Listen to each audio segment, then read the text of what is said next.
10% per annum nominal, it has also remained approximately the same at 12.5%. So actually there is either a reduction or no change in respect of the effective rate of tax on property and gold.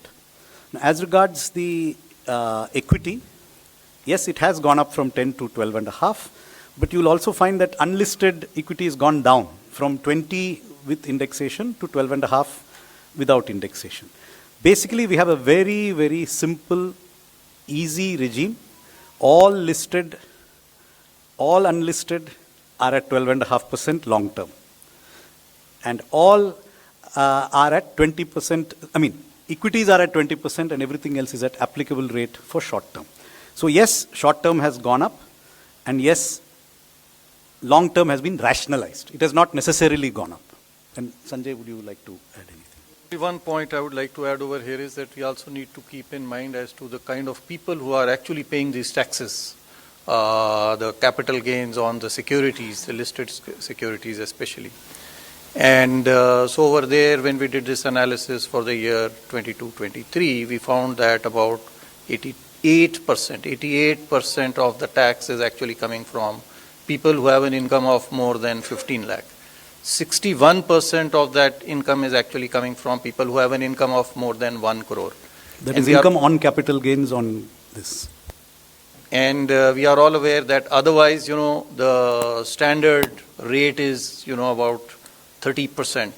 And for some, it can go up to 39%. So this marginal, very small marginal increase is actually impacting only those, primarily those who have an income of more than 15 lakh rupees per year.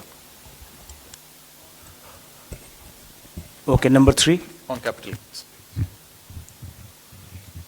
Ma'am, Timsi Jaipuria from CNBC TV 18.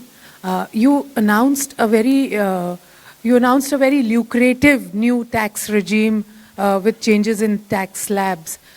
A lot of new changes are there in the income tax side, on the revenue side. And in the speech, you mentioned that revenue foregone will be around 29,000 crore rupees, whereas government will now try to mobilize around 30,000 crore rupees. What will be these revenue mobilization measures, and from where do you think this foregone revenue will be recovered?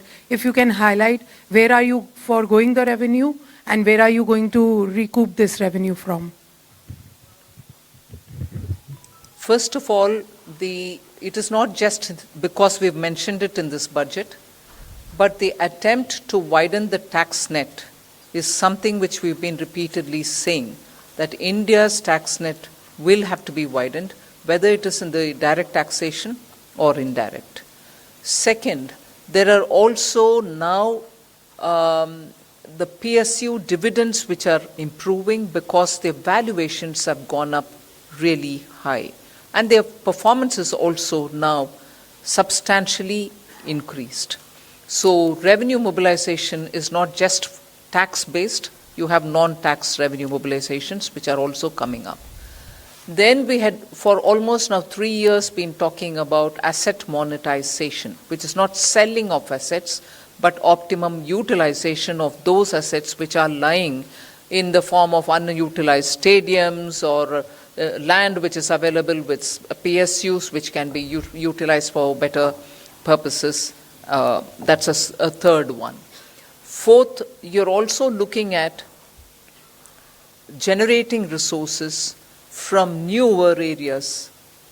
So in all those, the revenue is going to be mobilized better, and as a result of which the revenue foregone will be now made up for, is our expectation. We've said that in the budget. In my speech itself, I mentioned it, and I'm sure there are secretaries who will want to add to it. Sanjay? Ma'am, I'll give the for details. 37,000 crore, 29,000 crore in direct taxes and 8,000 crore in indirect taxes. So 29,000 crore direct taxes primarily comprises of 3 taxes, which is the increase in the STT only on derivatives, which is only on futures and options, and secondly the buyback tax, which is to be now done in the hands of the recipient.